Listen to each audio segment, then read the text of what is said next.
High ready. Fire.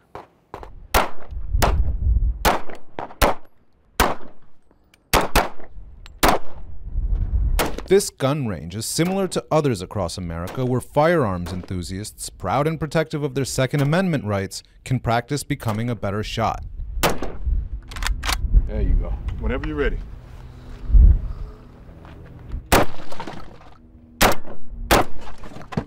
How you like it? I like it a lot. Move, move, move, move. But this isn't a gathering of the National Rifle Association. Usually the clubs that I see is mostly Caucasians. Yeah. And so I saw this club, it was pretty unique, and so I gave it a shot. In August of 2017 is when I became a member of this chapter of the National African American Gun Association.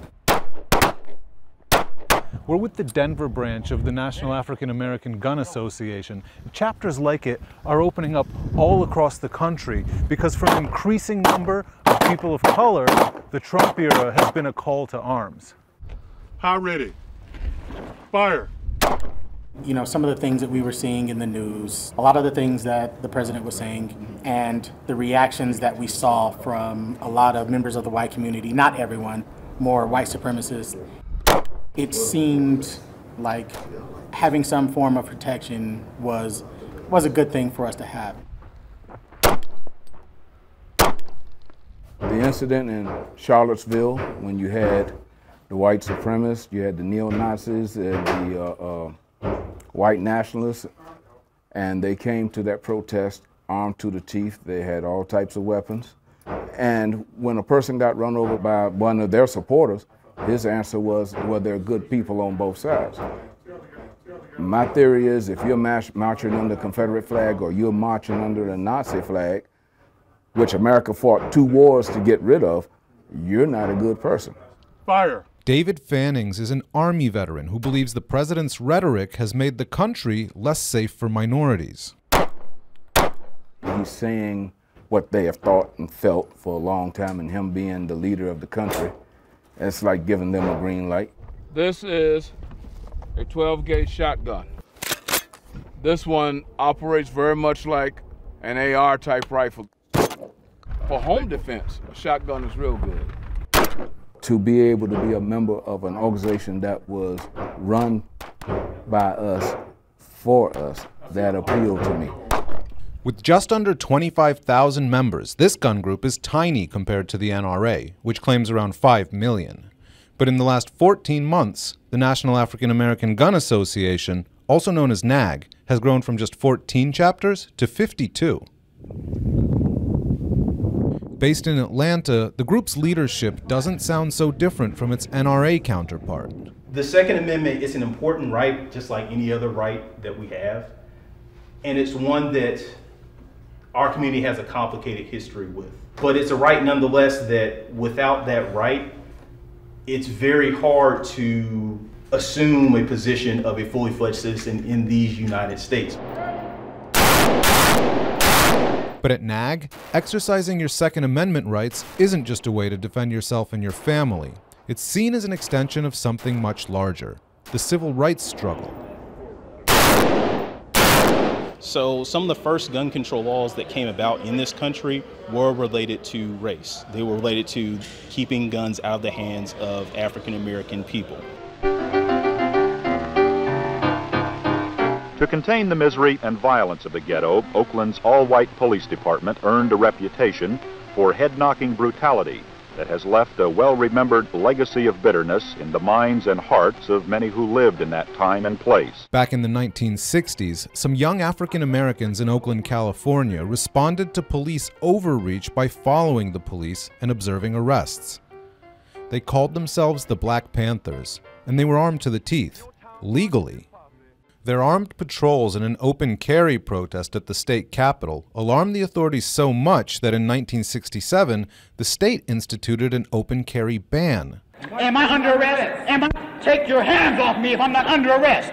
Ironically, it was signed into law by then-Governor Ronald Reagan. There is absolutely no reason why out on the street today a civilian should be carrying a loaded weapon. But as president, he strongly supported the NRA and vocally defended the Second Amendment, as does the current president.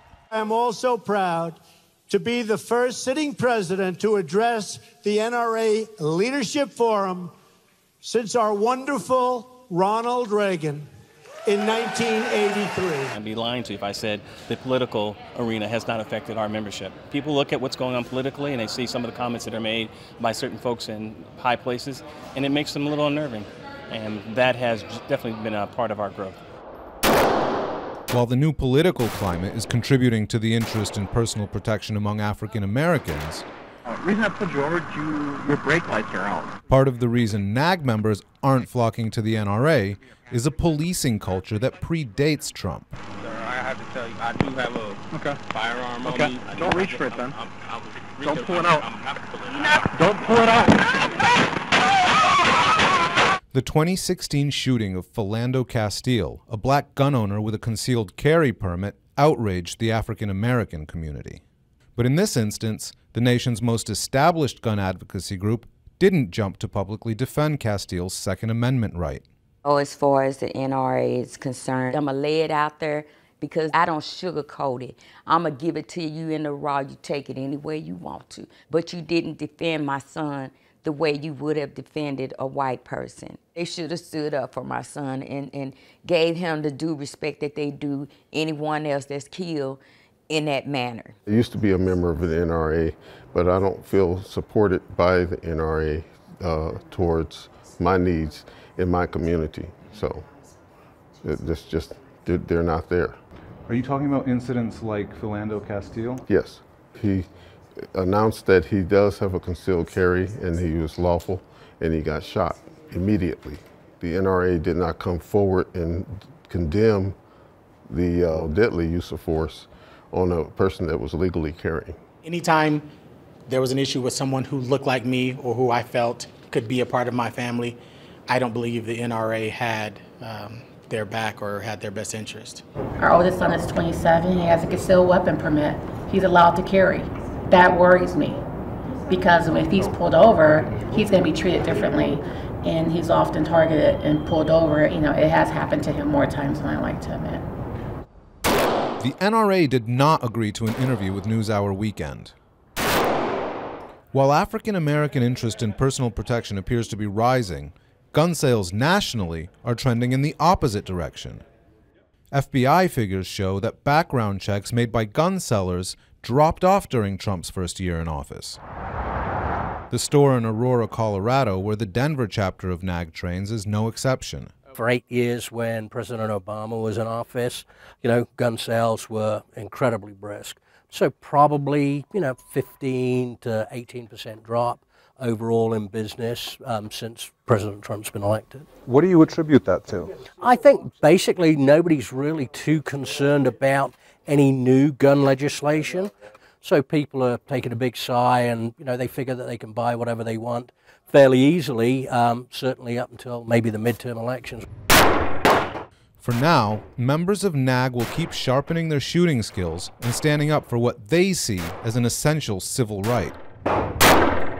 One of the things that's always affected me personally is that I've had people say, hey, you're a person of color, you shouldn't have guns, right? Because you can be a target.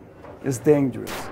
My answer to that is I should have the right to have a gun like anybody else because I'm not a second-class American, I'm an American.